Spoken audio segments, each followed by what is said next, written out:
श्री राधे। श्री विष्णु सहस्रनाम स्तोत्र के प्रचार प्रसार के क्रम में मेरे वीडियो को देखकर वैष्णव भक्त श्री विष्णु सहस्रनाम स्तोत्र में रुचि रखने के कारण अपने भावों को नहीं रोक पाते और अपने सद्विचारों से ओतप्रोत होकर बहुत अच्छे अच्छे प्रश्न करते हैं, जिनके प्रश्न का समाधान देने पर बहुत सारे श्रद्धालुओं के एक साथ समस्या का समाधान हो जाता है। क्योंकि हमारा मन तर्कशील है और मन तर्कशील होने के कारण किसी एक बिंदु पर स्थिर नहीं रहता। हमारा मन कभी भगवान शंकर की भक्ति करता है, कभी दुर्गा चालीसा पढ़ने लगेगा, कभी ललिता सहस्रनाम, कभी विष्णु सहस्रनाम, कभी शिव सहस्रनाम, कभी गायत्री मंत्र, यहाँ तक कि लोग गुरु तक बदल देते।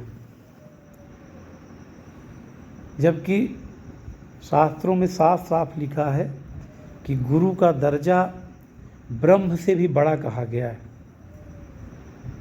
और गुरु से मिले दीक्षा मंत्र से बड़ा कोई मंत्र नहीं है।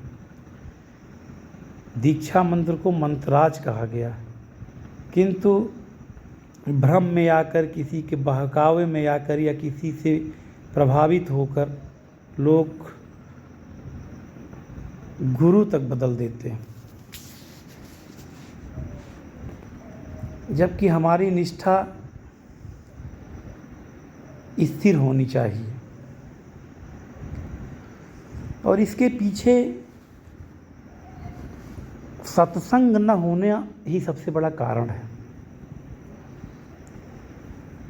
क्योंकि सत्संग के अभाव में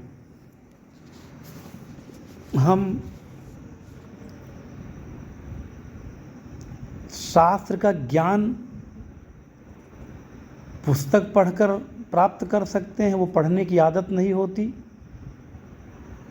सबसे बड़ा गुरु तो पुस्तक है, बड़े बड़े ग्रंथ हैं, किंतु उन्हें पढ़ने में ना हमारी रुचि है, ना हमारे पास समय है।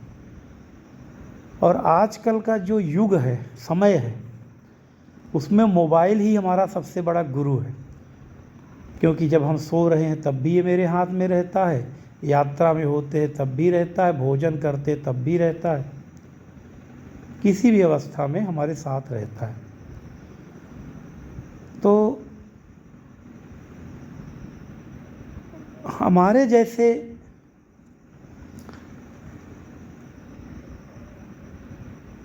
भगवान विष्णु के में आस्था रखने वाले और भगवान विष्णु की कृपा से ओतप्रोत व्यक्ति के मन में ये संकल्प आया, या ऐसे कह सकते हैं कि भगवान का आदेश हुआ कि क्यों ना सोशल मीडिया के माध्यम से हम लोगों को बताएं कि कौन सा स्तोत्र करने में उनका अधिक कल्याण है।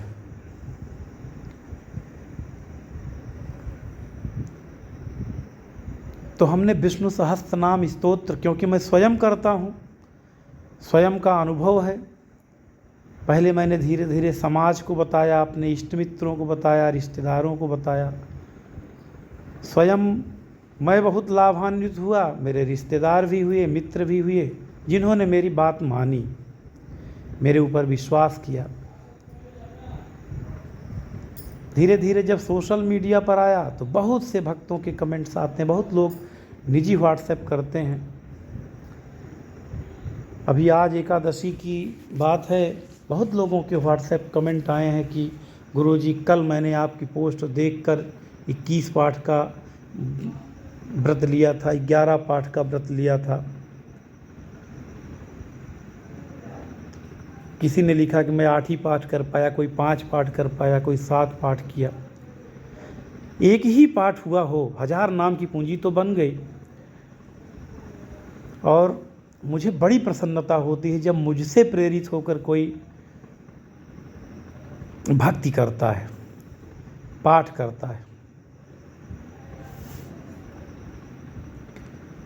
इस संसार में भगवान नाम जप ही एक सहारा है, मानो आप बहुत अकेले। ये जो इतना भरा संसार दिखाई दे रहा है, ये केवल आकाश में उगे तारे के समान है। वस्तुतः हम आप बहुत अकेले, और हमारा कोई सच्चा साथी है तो वो केवल हमारा धर्म है। और धर्म की परिभाषा हम आप अधिक जानते नहीं हैं, इसलिए बहुत सरल शब्दों में शास्त्र ने समझाया कि बस हमें नाम जपना चाहिए। क्योंकि और बड़े बड़े अनुष्ठान, पूजा आदि हमें पता ही नहीं है, और उसमें इतने गुणों की आवश्यकता जो हमारे अंदर है नहीं। इसलिए सबसे सरल नाव पर हम लोग पैर रखकर भगवान नाम के सहारे अपना इहलोक और पारलोक दोनों लोकों को बनाने में लगे।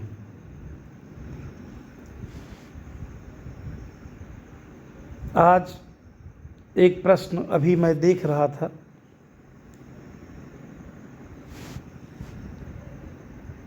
तो एक प्रश्न आया है गौरव माली जी का।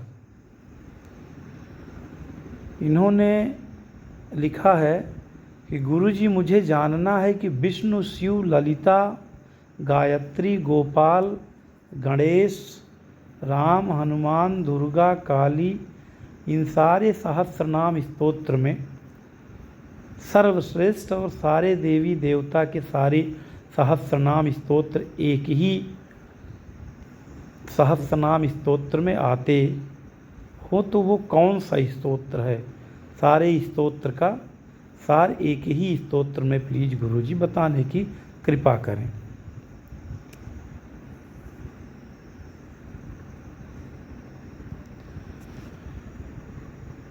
तो गौरव माली जी, जब आप विष्णु सहस्रनाम का पाठ करते हैं तो उसमें लिखा है किमेकं दैवतं लोके किम वाप्येकं परायणम्।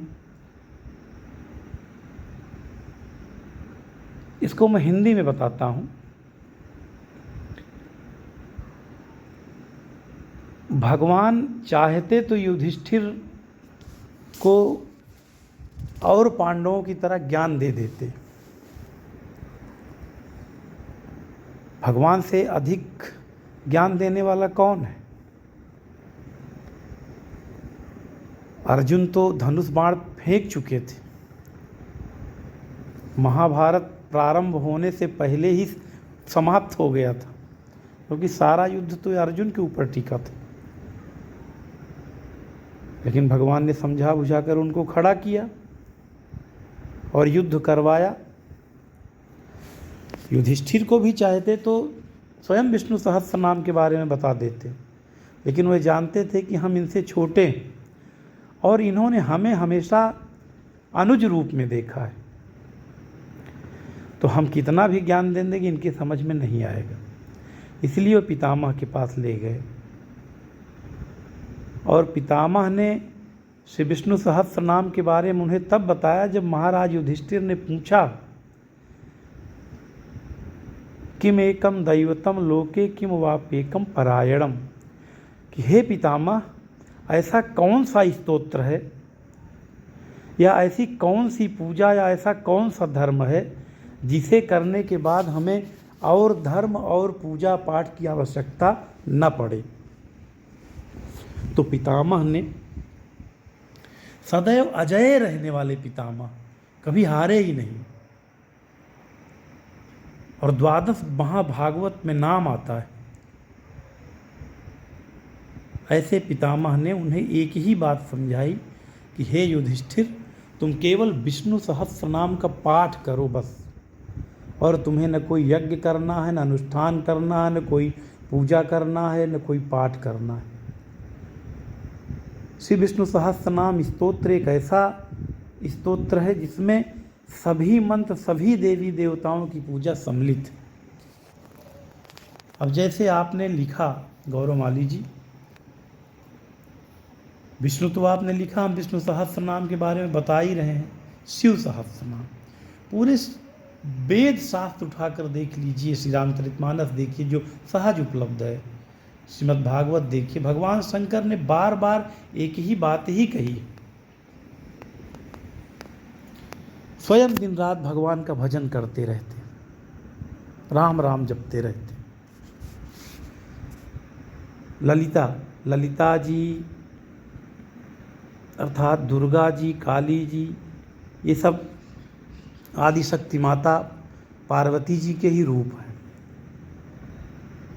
सहस नाम सम सुन शिव बानी उल्लेख ही आया है, ये नित्य सहस्त्र नाम पाठ करती हैं।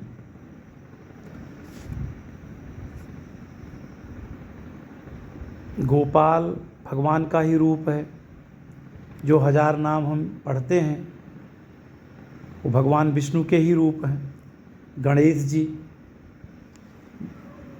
गणेश सहस्त्र नाम आप पढ़िए, बहुत फलश्रुति लिखी हुई है गणेश जी की, किंतु जब आप नाम पढ़ने लगिए तो गणेश सहस्त्र नाम, भगवान विष्णु सहस्त्र नाम एक जैसे दिखेंगे। गीता प्रेस में गकार गणेश सहस्त्र नाम है।